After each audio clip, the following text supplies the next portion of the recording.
സിമ്പിളായിട്ട് റെഡിയാക്കി എടുക്കാൻ പറ്റുന്ന കുട്ടികൾക്കും വലിയവർക്കൊക്കെ ഒത്തിരി ഇഷ്ടമാവുന്ന ഒരു അടിപൊളി സ്നാക്കാട്ടോ ഇന്ന് കാണിക്കാൻ പോകുന്നത്. നല്ല ക്രീമി ആയിട്ടുള്ള അടിപൊളി ഒരു ഐറ്റമാണ്. അപ്പോൾ ഇതെങ്ങനെയാണ് ചെയ്യുന്നതെന്ന് കണ്ടാലോ. അതിന് വേണ്ടിയിട്ട് ആദ്യം ഒരു പാൻ വെച്ച് ചൂടായിട്ട് അതിലേക്ക് 1 ടേബിൾ സ്പൂൺ ബട്ടർ ചേർത്ത് കൊടുക്കുന്നുണ്ട് കേട്ടോ. എന്നിട്ടൊരു 3 ബ്രെഡ് സ്ലൈസസ് ഇട്ടിട്ട് ഒന്ന് ടോസ്റ്റ് ചെയ്തെടുക്കുക.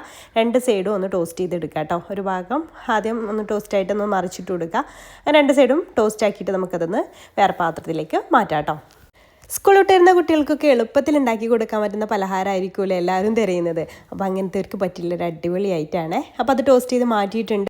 ഇനി ആ ഒരു സെയിം പാനിലേക്ക് തന്നെ 1 ടീസ്പൂൺ കൂടി ബട്ടർ ചേർത്ത് കൊടുക്കുന്നുണ്ട്. ബട്ടർ മെൽട്ടായതിന് ശേഷം അതിലേക്ക് 1 ടേബിൾ സ്പൂൺ മൈദ ആട്ടോ ചേർത്ത് കൊടുക്കുന്നത്. അത് ആ ഒരു ബട്ടറിലിട്ടിട്ട് ഒന്ന് ടോസ്റ്റ് ചെയ്തെടുക്കുക. ഇതുപോലെ നന്നായിട്ടൊന്ന് വറുത്തെടുക്കുക കേട്ടോ. ഈ രീതിയിലൊന്ന് വറുത്തെടുത്തതിന് ശേഷം അതിലേക്ക് നമുക്ക് 1/2 കപ്പ് പാൽ ഒഴിച്ചു കൊടുക്കാം കേട്ടോ. നോർമൽ റൂം ടെമ്പറേച്ചറിലുള്ള പാലാട്ടോ ഞാൻ ഒഴിച്ചു കൊടുത്തിട്ടുള്ളത്. അത് ഒഴിച്ചു കൊടുത്തതിന് ശേഷം നമുക്ക് ആ കട്ടകളൊക്കെ നന്നായിട്ട് ഉടച്ചിട്ട് നല്ല രീതിയിലൊന്ന് ഇളക്കി കൊടുക്കുക തന്നെ ചെയ്യണം കേട്ടോ. തുടരെ ഇളക്കി കൊടുക്കണം, കാരണം അത് കട്ട കുത്താനൊക്കെ ചാൻസ് ഉണ്ട്. അപ്പോൾ ഇതുപോലെ നല്ല ക്രീമി ആയിട്ട് വരും കേട്ടോ. ഇനി അതിലേക്ക് ഞാൻ ചേർത്ത് കൊടുക്കുന്നത് ഒരു സ്ലൈസ്ഡ് ചീസാണ്. മൊസറല്ല ചീസ് ചേർത്ത് കൊടുത്താലും മതി കേട്ടോ. എന്നിട്ട് നന്നായിട്ടൊന്ന് മിക്സ് ചെയ്തെടുക്കുക. ചീസൊക്കെ ഒന്ന് മെൽട്ടാകുന്ന രീതിയിൽ നന്നായിട്ടൊന്ന് മിക്സ് ചെയ്തെടുക്കുക.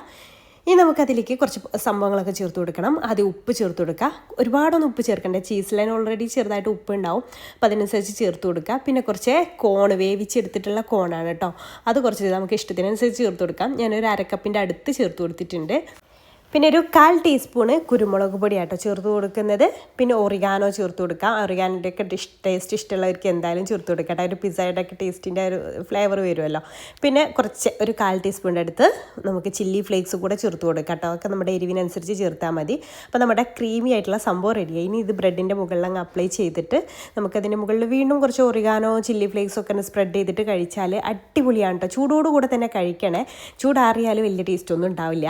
നമുക്കറിയാമല്ലോ ചീസൊക്കെ ചേർത്തുകൊണ്ട് പിസ്സയൊക്കെ കഴിക്കുമ്പോഴൊക്കെ അങ്ങനെ തന്നെയല്ലേ, ചൂടോടുകൂടെ കഴിക്കണ്ടേ. അപ്പോൾ ആ രീതിയിൽ ചെയ്തെടുക്കുക. കുറച്ച് ഒറിഗാനോയും ചില്ലി ഫ്ലേക്സും കൂടെ ഒന്ന് മുകളിൽ സ്പ്രെഡ് ചെയ്തിട്ടുണ്ട്. അടിപൊളിയാണ് കേട്ടോ. ഒരു തവണയെങ്കിലും നിങ്ങളതൊന്ന് ട്രൈ ചെയ്ത് നോക്കണേ.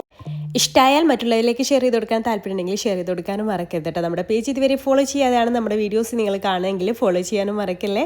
ഇൻഷാ അല്ലാഹ് പുതിയൊരു വീഡിയോ ആയിട്ട് അടുത്തൊരു ദിവസം കാണാം. താങ്ക്